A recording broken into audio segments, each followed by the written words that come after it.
Welcome to Ankit Chaudhary Education.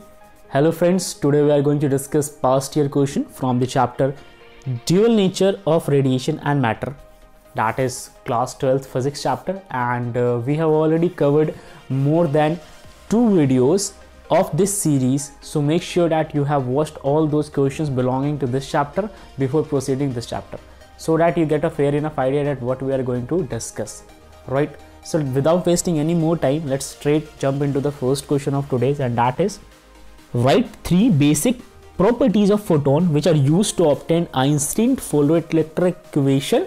Use this equation to draw a plot of a maximum kinetic energy of electron emitted versus the frequency of incident radiations. और ये compartment 2014 का सवाल है, बड़ा अच्छा सवाल है।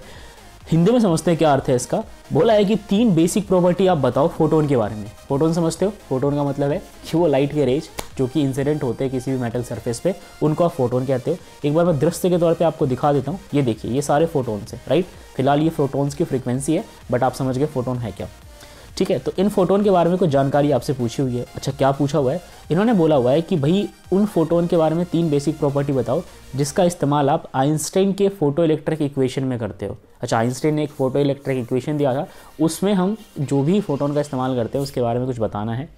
साथ में आपको इस इक्वेशन का इस्तेमाल करना है ताकि आप एक प्लॉट यानी एक ग्राफ ड्रॉ कर पाओ काइनेटिक एनर्जी और इलेक्ट्रॉन के बीच में। इलेक्ट्रॉन कौन से जो एमिट होते हैं उस मेटल सरफेस के ऊपर, ठीक है। साथ में फ्रीक्वेंसी और इंसिडेंट रेडिएशंस के बीच में भी आपको ग्राफ प्लॉट करना है। तो आई होप आपको क्वेश्चन के बारे में काफ़ी अंडरस्टैंडिंग मिल गई होगी। चलिए इन्हीं बातों के साथ जवाब डिस्कस कर ले। जो 3 खास बातें होती है फोटोन के सेंस में, अगर आप समझने की कोशिश करो तो पहला होता है कि यार फोटोन जो होते हैं वो क्वांटा होते हैं या डिस्क्रीट कैरियर्स होते हैं एनर्जी के। जो एनर्जी को कैरी करते हैं ना, उन्हीं को हम फोटोन्स कहते हैं। और ये क्वांटा या डिस्क्रीट कैरियर्स का क्या मतलब है? क्वांटा या डिस्क्रीट का बेसिक मतलब होता है ये छोटे छोटे पैकेट्स की फॉर्म में हमारे पास आते हैं या फिर मेटल सरफेस तक जाते हैं। तो ये छोटे छोटे पैकेट्स के फॉर्म में कोई भी चीज़ होती है उसे आप क्वांटा ही कहते हो, और डिस्क्रीट समझ रहे हो ना, अलग अलग। ओके, तो और ये करते क्या, एनर्जी को कैरी करते हैं, इस बात का भी ध्यान रहे आपको। चलिए दूसरी बात कर ले फोटोन के संदर्भ में। जो एनर्जी होता है किसी भी फोटोन का वो प्रोपोर्शनल होता है लाइट के फ्रीक्वेंसी के ऊपर। यानी कि अगर आपके पास अच्छी फ्रीक्वेंसी की लाइट रे है तो जाहिर सी बात है उसकी एनर्जी ज़्यादा होने वाली है, ठीक है। और अगर आपकी जो लाइट की फ्रीक्वेंसी वो कम है तो उसकी एनर्जी भी कम होगी। सवाल ये है कि कौन सी लाइट की ऐसी रेज हैं या कौन से लाइट कलर है बेसिकली जिसकी फ्रीक्वेंसी सबसे ज़्यादा होती है। रेड कलर होती है उसकी फ्रीक्वेंसी सबसे ज़्यादा बिल्कुल नहीं होती, बल्कि उसकी वेवलेंथ ज़्यादा होती है। और जो वॉयलेट कलर है, वॉयलेट या ब्लू शेड के जितने भी रंग होते हैं उनकी फ्रीक्वेंसी बहुत ज़्यादा होती है, तो जाहिर सी बात है उसकी एनर्जी भी ज़्यादा होगी। तो ये समझ गए आप। चलिए अब तीसरा पॉइंट डिस्कस करें। थर्ड पॉइंट में बोला हुआ है कि जो फोटोन है वो अपनी सारी की सारी एनर्जी इलेक्ट्रॉन को एमिट करने में इस्तेमाल कर लेता है। यानी कि photon gives all its energy to the electron with which it interact. जिस भी इलेक्ट्रॉन के साथ वो इंटरैक्ट करता है, जैसे आप यहाँ पे देखो, ये मान लो फोटोन है, ये इंटरैक्ट कर रहा है इस इलेक्ट्रॉन के साथ, तो अपनी सारी एनर्जी का इस्तेमाल इस इलेक्ट्रॉन को निकालने में कर देगा। सवाल ये नहीं है कि इस इलेक्ट्रॉन को इतनी एनर्जी चाहिए या नहीं चाहिए। अगर नहीं भी चाहिए तो बचे हुए एनर्जी से काइनेटिक एनर्जी इंक्रीज कर देगा। यस, ये फोटोन अपने बचे हुए एनर्जी से इस इलेक्ट्रॉन को निकालने के बाद जो एनर्जी एक्स्ट्रा है उससे इसकी काइनेटिक एनर्जी को इंक्रीज कर देगा, मगर वो इस्तेमाल इसी इलेक्ट्रॉन के लिए कर लेता है। बड़ा प्यारा है इसको ये इलेक्ट्रॉन। चलो आगे बढ़ते हैं। अब सवाल है कि आइंस्टाइन की फोटो इलेक्ट्रिक इक्वेशन होती क्या है। तो ये हमारे पास प्यारा सा इक्वेशन है जहाँ पे उन्होंने बताया हुआ था ½ mv² = hν - ω0। अब ये सारी चीज़ें है क्या, समझो जरा इसको लाइन बाय लाइन। जैसे मैं आपके सामने लिखूंगा आपको उसी तरीके से समझना है। सबसे पहले आपके पास एक एनर्जी है, उस एनर्जी का इस्तेमाल आपने 2 तरीक़ों से कर लिया। एक तो यार आपको देना पड़ेगा वर्क फंक्शन, और दूसरा आपके पास काइनेटिक एनर्जी होनी चाहिए, ठीक है। अब वर्क फंक्शन भी छोड़ो, आप ये समझ लो कि हर एक जो मेटल सरफेस होते हैं ना वो कुछ मिनिमम एनर्जी की रिक्वायरमेंट रखते हैं, ठीक है। कम से कम उतनी एनर्जी तो उनको सप्लाई करो तभी वो निकलने की कोशिश करेंगे। और अगर आप उससे ज़्यादा एनर्जी दे देते हो, जैसा मैंने अभी आपको बताया था थोड़ी देर पहले, तो उसका इस्तेमाल वो काइनेटिक एनर्जी को बढ़ाने में कर लेते हैं। तो आपके द्वारा लगाई गई एनर्जी का 2 जगह इस्तेमाल हो रहा है, ये चीज़ आपको समझ आ गई। एक वर्क फंक्शन में, ठीक है, अब यहाँ पर लिख देता हूँ, ठीक है, ω0 से, और दूसरा काइनेटिक एनर्जी में जिसे हम ½ mv² लिख रहे हैं। तो अगर मैं चाहूँ ई को ऐसे लिख लूँ W0 या ω0 प्लस में ½ mv²। समझ गए इस बात को। और हमें ये भी पता है ना एनर्जी को हम और कैसे लिख सकते हैं। एनर्जी को हम चाहे तो ऐसे लिख सकते हैं hν = ω0 प्लस में ½ mv²। अब आप सोचो जरा, इस ½ mv² को चाहो जैसे यहाँ पे देख लो, तो कैसे लिख सकते हो इस ओमेगा नोट को इस तरफ भेज के, तो हो गया ना H mu minus omega naught is equal to half M V square, और यहाँ पे वेलोसिटी मैक्सिमम होनी चाहिए। चलो ये भी समझ गया आइंस्टाइन की इक्वेशन के बारे में। हालांकि सवाल में पूछा नहीं है ये इतना डिटेल में जितना मैंने बताया आपको। अब जब आपको प्लॉट करना होगा ग्राफ, तो आप कैसे प्लॉट करोगे? वेल ये जो है ये फ्रीक्वेंसी वाला पार्ट है और ये जो है ये काइनेटिक एनर्जी वाला पार्ट है, समझ के। तो देखो शुरू में तो आप कितनी भी कोशिश कर लो, काइनेटिक एनर्जी नहीं बढ़ेगी जब तक आप मिनिमम पोटेंशियल को रीच नहीं कर लेते, जिसे हम थ्रेशोल्ड कहते हैं। तो एटलीस्ट आपको थ्रेशोल्ड तक तो जाना ही है। जैसे ही आपने थ्रेशोल्ड को रीच कर लिया, यानी इलेक्ट्रॉन अब निकल गया, अब उसके बाद वो इलेक्ट्रॉन काइनेटिक एनर्जी के साथ आगे की ओर प्रोसीड करेगा। तो ये पॉइंट दिख रहा है ना, यहाँ तक तो आपकी काइनेटिक एनर्जी में कोई वैल्यू चेंज ही नहीं कर रही है, बिल्कुल कांस्टेंट है। यहाँ भी 0, यहाँ भी 0, 0, 0, 0, क्योंकि उसने मूव ही नहीं करना है, अभी तो आपको उसको निकालने की कोशिश करनी है। Once you reach at this point, उसके बाद सड़क से ये ऊपर की ओर भाग जाता है, यानी काइनेटिक एनर्जी बढ़ जाती है। तो आपको ये बात समझ आ गई होगी। ये मार्किंग स्कीम CBSE 2013 में पूछा गया था, बड़ा अच्छा सवाल है, आपको इसका आंसर करना है। और 14 में भी पूछा गया था, जैसा मैंने पहले बताया था। चलो आगे बढ़ते हैं, सेकंड क्वेश्चन की बात करते हैं। इसमें पूछा हुआ है कि दो मोनोक्रोमेटिक रेडिएशन है जिनकी फ्रीक्वेंसी μ1 और μ2 गिवन है और उनकी इंटेंसिटी सेम है। अब मैं आपको एक जनरल इंफॉर्मेशन प्रोवाइड करता हूँ। बात करते हैं लाइट की। लाइट की जो रेज होती है ना, उस रेज का नंबर ऑफ इलेक्ट्रॉन से लेना देना होता है बहुत ज़्यादा, क्योंकि वही रेज आएंगे और इलेक्ट्रॉन्स को निकालेंगे। मगर उनका नंबर ऑफ इलेक्ट्रॉन से लेना देना किस पैरामीटर पे होता है? मैं क्या कहना चाहता हूँ, लाइट के पास फ्रीक्वेंसी भी है, लाइट रेज के पास, और इंटेंसिटी भी है। अगर आपके गिवन लाइट रेज की इंटेंसिटी को मैं बढ़ा दूँ, तब तो फोटो इलेक्ट्रॉन्स की संख्या बढ़ जाएगी। यानी कि अगर मैं आपको यहाँ पे समझाने की कोशिश करूँ, तो इनकी इंटेंसिटी को अगर मैं इंक्रीज़ कर दूँ, तो जो इलेक्ट्रॉन्स निकल रहे हैं ना, अब शायद वो ज़्यादा संख्या में निकले। मगर इनकी फ्रीक्वेंसी को मैं अगर इंक्रीज़ कर दूंगा, कोई फ़र्क नहीं पड़ता इलेक्ट्रॉन के निकलने में, वो उतने ही निकलेंगे जितने पहले निकल रहे थे। तो फिर क्या फ़ायदा उसके फ्रीक्वेंसी को बढ़ाने से? वेल फ़ायदा ये कि उसकी एनर्जी बढ़ी ना, फ्रीक्वेंसी का डायरेक्ट रिलेशन होता है एनर्जी से। अगर एनर्जी बढ़ी तो काइनेटिक एनर्जी बढ़ जाएगी, लेकिन इलेक्ट्रॉन तो उतने ही निकलेंगे। तो आपको ये बात ध्यान रखना है कि अगर आपको ज़्यादा संख्या में इलेक्ट्रॉन निकालने हो, तो आपको फ्रीक्वेंसी ना बढ़ा के इंटेंसिटी पे जोर देना है। ठीक है, इंटेंस वर्ड पे फील करो, जितना ज़्यादा इंटेंस होगा आपका रेडिएशन, उतने ही ज़्यादा नंबर ऑफ इलेक्ट्रॉन्स निकालेगा। और अगर फ्रीक्वेंसी ज़्यादा है, फ्रीक्वेंसी एनर्जी, ठीक है, ये वर्ड रिलेट कर पा रहे हो, तो एनर्जी ज़्यादा हो जाएगी। और अगर एनर्जी ज़्यादा हो जाएगी तो जाहिर सी बात है उस इलेक्ट्रॉन्स की एनर्जी यानी काइनेटिक एनर्जी इंक्रीज़ करेगी। तो ये बातें आपको समझ होनी चाहिए, मैंने आपको एक्सप्लेन कर दिया।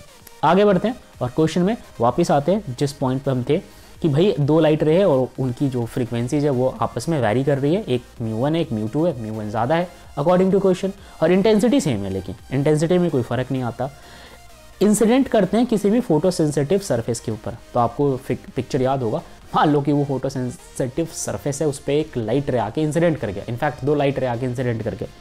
अब आपसे पूछा हुआ है कि भाई जो इंसिडेंट करेंगे तो फोटो इलेक्ट्रिक एमिशन होगा। इस फोटो इलेक्ट्रिक एमिशन के संदर्भ में कुछ बातें पूछिए। क्या पूछा हुआ है? कारण बताओ पहले वाले केस में कि मोर number of electrons will be emitted, यानी कि कब ज़्यादा इलेक्ट्रॉन्स एमिट करेगा, μ1 की वजह से या μ2 की वजह से। ढूंढेंगे इसका आंसर। सेकेंड पार्ट में बोला हुआ है कि maximum kinetic energy of emitted photo electrons will be more. अब ये भी बताना है आपको कि जो मैक्सिमम काइनेटिक एनर्जी है, क्या वो ज़्यादा फोटो इलेक्ट्रॉन्स को निकाल देगा? समझेंगे इस बात को भी। तो सबसे पहले हम बात कर लेते हैं इंटेंसिटी का फॉर्मूला क्या बनने वाला है। देखो, अगर मैं एनर्जी की बात करूँ, इंटेंसिटी को मैं ऐसे बोल रहा हूँ कि उसके पास एक शक्ति है, तो इंटेंसिटी को मैं एनर्जी के बराबर लिख देता हूँ। अच्छा, मैंने इतना भी कहा है आपसे कि भाई जो इंटेंसिटी होती है वो नंबर ऑफ इलेक्ट्रॉन्स निकालने में सक्षम है, यानी ज़्यादा इलेक्ट्रॉन्स किस पे डिपेंड करता है? इंटेंसिटी के ऊपर। तो मुझे इतना पता है कि intensity is equal to energy, मैंने ऐसे समझाने के लिए बोल दिया, ठीक है। और जितनी ज़्यादा इंटेंसिटी उतने ज़्यादा इलेक्ट्रॉन्स निकलेंगे, तो मैं इसे एन बोल देता हूँ, ठीक है। एन मतलब नंबर ऑफ इलेक्ट्रॉन्स, और वो एनर्जी की वजह से निकलता है। सबको पता है एनर्जी का फॉर्मूला कैसे डिपिक्ट कर सकते हो आप कर सकते हो इसको एच म्यू से। तो इसका फॉर्मूला मैं अगर बनाने की कोशिश करूँ तो I is equals to N H mu. समझ गए इस बात को? एन मतलब नंबर ऑफ इलेक्ट्रॉन्स, एच मतलब प्लैंक्स कांस्टेंट, और म्यू मतलब फ्रीक्वेंसी। ये इंटेंसिटी की बात होगी। अब देखो एन जो है यहाँ पे, जैसा मैंने मेंशन किया था, फोटो इलेक्ट्रॉन्स के केस में नंबर ऑफ फोटोन्स होते हैं, ठीक है, नंबर ऑफ फोटोन्स जो कि इंसिडेंट हो रहे हैं मेटल सरफेस के ऊपर। और इंटेंसिटी जो है दोनों मोनोक्रोमेटिक रेडिएशंस का वो सेम है, मगर फ्रीक्वेंसी अलग अलग है। तो जब मैं दूसरे वाले का फॉर्मूला बनाने की कोशिश करूँगा, दूसरे वाले से मेरा क्या मतलब है, पहले वाले के केस में तो बन गया मेरा एन एच μ1, ठीक है, और दूसरे वाले का बन गया एन एच μ2। अब सोच के देखो ना, अगर दो डिफरेंट रेडिएशंस हैं, ठीक है, दो डिफरेंट रेडिएशन, इनकी फ्रीक्वेंसी अलग अलग है, तो जाहिर सी बात है इलेक्ट्रॉन में कम ज़्यादा तो होगा ही। तो मैं मान लेता हूँ कि पहले वाला रेडिएशन जो है वो N1 इलेक्ट्रॉन्स निकाल रहा है, दूसरे वाला N2 निकाल रहा है। इतनी बातें मेरे ख्याल से आपको क्लियर होगी, ठीक है। वही चीज़ यहाँ पे मेंशन है, देखो ये भी इंटेंसिटी का फॉर्मूला और ये भी इंटेंसिटी का फॉर्मूला, ये पहले वाले केस में और ये दूसरे वाले के केस में, क्योंकि उन्होंने बोला है दोनों इंटेंसिटी आपस में बराबर है, तो मैं I1 और I2 को आपस में बराबर रख लेता हूँ, ठीक है। ध्यान से समझना, I1 और I2 आपस में बराबर हो गए, H से H कट जाएगा, अब बचेगा N1 μ1 N2 μ2।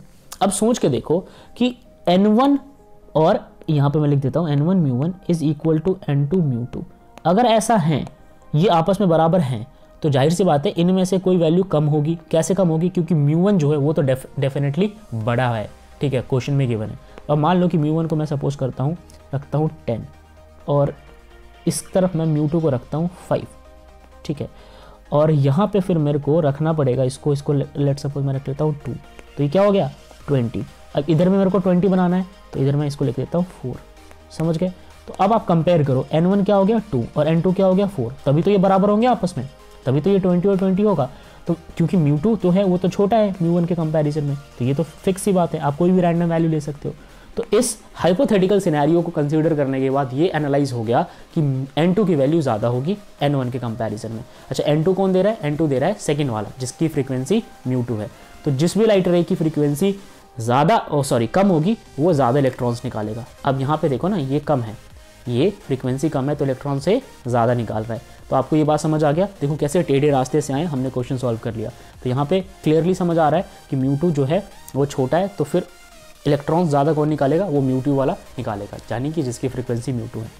ओके, अब आगे बढ़ते हैं और हम समझते हैं जो हमारे क्वेश्चन का सेकेंड पार्ट है। क्या है सेकेंड पार्ट? ज़रा आपके लिए एक बार मैं फिर से समझा दूँ आपको। यहाँ आपसे बोला हुआ है the maximum kinetic energy of the emitted photo electrons will be more, ठीक है। तो जो काइनेटिक एनर्जी है ना, उसके बारे में आपसे कुछ पूछा हुआ है, तो समझते हैं सीधा सीधा। देखो, आइंस्टाइन इक्वेशन के अकॉर्डिंग ये फॉर्मूला था, मैंने इससे पहले वाले क्वेश्चन में डिस्कस किया। अब आप सोच के देखो कि काइनेटिक एनर्जी ज़्यादा किसकी होगी?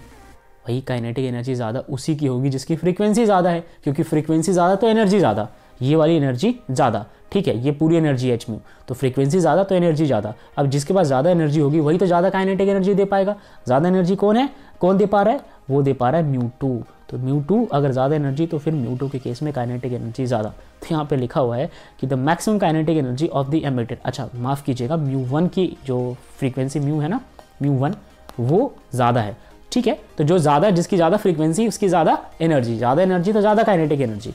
तो μ1 के केस में ज़्यादा फ्रीक्वेंसी है, तो आंसर भी क्या हो गया? μ1 हो गया।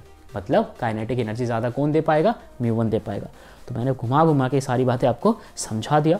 चलो, ये भी क्वेश्चन था मार्किंग स्कीम CBSE के अंदर 2014 में, और ये सारे वो क्वेश्चन है जिस ईयर मैंने एग्जाम दिया था। आइए डिस्कस करें। अच्छा, ये डिटेल आंसर है, ठीक है, इसको आप पढ़ सकते हो। आप आराम से वीडियो पॉज करके, मैं आपके लिए ना स्क्रीन को थोड़ा, यस, यहाँ पे आपको दिख गया होगा, इसको प्रॉपर तरीके से आप एनालाइज कर लो जैसे आपको पेपर में लिखना है। आगे बढ़ते हैं, डिस्कस करते हैं आज का लास्ट सवाल। देखिए, यहाँ आपसे बोला हुआ है कि वर्क फंक्शन जो है वो हमेशा ओमेगा से लिखते हैं हम लोग, ठीक है। एक मेटल जिसको हमने x नाम दिया है, उसकी वैल्यू है 3 × 10⁻⁻19 जूल। आपको बताना है कि नंबर ऑफ फोटोन्स, या फिर आप ये कह लो लाइट के जो रेज है वो कितने होंगे, ठीक है, जिसकी वेवलेंथ है 26.52 नैनोमीटर, और whose total energy equal to omega, उसकी जो टोटल एनर्जी भी है ना वो ओमेगा के इक्वल है। तो यार एक बात बताओ मुझे, एनर्जी का फॉर्मूला क्या होता है? E is equals to h mu, और आप म्यू को चाहो तो ऐसे लिख सकते हो, म्यू को चाहो तो लिख सकते हो आप C/λ। भाई कहाँ से आ गया C/λ? सबको पता है C is equals to mu lambda, ठीक है, sorry, mu is equals to C lambda. ये रिलेशन आपने पढ़ा होगा बचपन में, mu is equals to C lambda. तो यहाँ से अगर आप चाहो तो C की जगह क्या लिख सकते हो, या म्यू की जगह क्या लिख सकते हो? गड़बड़ कर दी मैंने, C is equals to mu lambda, माफ़ कर दीजिए, C is equals to mu lambda, ठीक है। तो यहाँ से आप म्यू चाहो तो क्या लिख सकते हो? C/λ, ठीक है। तो यहाँ पे रिप्लेसमेंट हो गया C/λ। अच्छा, उन्होंने बोला हुआ है कि जो एनर्जी है वो किसके इक्वल है? वो इक्वल है आपके वर्क फंक्शन के, ठीक है। तो यहाँ पे एनर्जी की जगह आप ओमेगा लिख लो। तो यार ये फॉर्मूला आपको समझ आ गया। अब ये फॉर्मूला समझ आ गया तो अब यहाँ से n निकालना है आपको, ठीक है। तो ये n जो है आप यहाँ से निकाल लो। अब आप सोच रहे हो कि इस फॉर्मूले में n क्यों कर दिया, तो मैंने पीछे डिस्कस किया था ना, एनर्जी जो है वो डिसाइड करता है नंबर ऑफ इलेक्ट्रॉन्स कितने निकलेंगे, तो यहाँ पे n से मल्टीप्लाई कर लो, ठीक है। तो इसमें तो कोई कन्फ्यूजन रहना नहीं चाहिए आपको। अब यहाँ से क्या करो, n निकालना है तो इन सारी वैल्यूज़ को इधर भेज दो। अच्छा, यहाँ पे ओमेगा रिप्लेस कर लेना, भूलना मत, इसी फॉर्मूले में ध्यान से देखो। तो यहाँ से n आ गया omega lambda divided by hc, ठीक है। सारी वैल्यूज़ तो पता ही है आपको, ओमेगा की वैल्यू क्वेश्चन में गिवन है, ये रहा, ठीक है। बाकी सारी वैल्यूज़ आपके पास, लैम्डा की वैल्यू 26.5 नैनोमीटर से उसको मीटर में कन्वर्ट कर लेना, Planck's constant as it is put करना, सी स्पीड ऑफ लाइट सबको पता है। और ऐसा करने के बाद आपके पास जो आंसर आएगा वो निकल के आएगा 4 × 10⁻²। ये क्या है, ये संख्या है फोटोन की जो एमिट होंगे, या सॉरी जो आए थे एमिट कराने के लिए। अगेन 2016 का सवाल है ये मार्किंग स्कीम का, और ये डिटेल में आंसर दिया हुआ है, आप चाहो तो लाइन बाई लाइन पढ़ के इसको सॉल्व कर सकते हो। तो ये आज का डिस्कशन था, मैं उम्मीद करता हूँ आपको सारे क्वेश्चन समझ आए होंगे। वेट, अभी हमारा साथ खत्म नहीं हुआ है, केवल मेरा साथ खत्म हुआ है। आपके लिए कुछ सवाल है जो आपको आज करके लाने हैं। देखो, पहला क्वेश्चन पूछा हुआ है कि एक प्लॉट करो वेरिएशन फोटो इलेक्ट्रिक करंट और कलेक्टर पोटेंशियल के बीच में, ठीक है। तो आप इसको पॉज करके आराम से पढ़ लो, मैं रिपीट नहीं कर रहा क्वेश्चन, मैं ऑलरेडी थक चुका हूँ बोल के। इन क्वेश्चन को रीड कर लो और इसको आप सॉल्व कर लो। सिमिलरली आप इस वाले क्वेश्चन को भी रीड कर लो, आराम से पॉज कर लो, स्क्रीनशॉट ले लो, जो मर्जी है वो कर लो, और इसको रीड करने के बाद इसे सॉल्व कर लो। और ना हो आपसे तो आप कमेंट करके बताना, मैं डेफिनेटली इस पर एक सेपरेट वीडियो बना दूंगा। मोर और लेस इसको मैं अपकमिंग क्लास में ज़रूर डिस्कस करूंगा आपके साथ, तो आप तब तक के लिए वेट भी कर सकते हो। तो आज के लिए इतना ही, जय हिंद।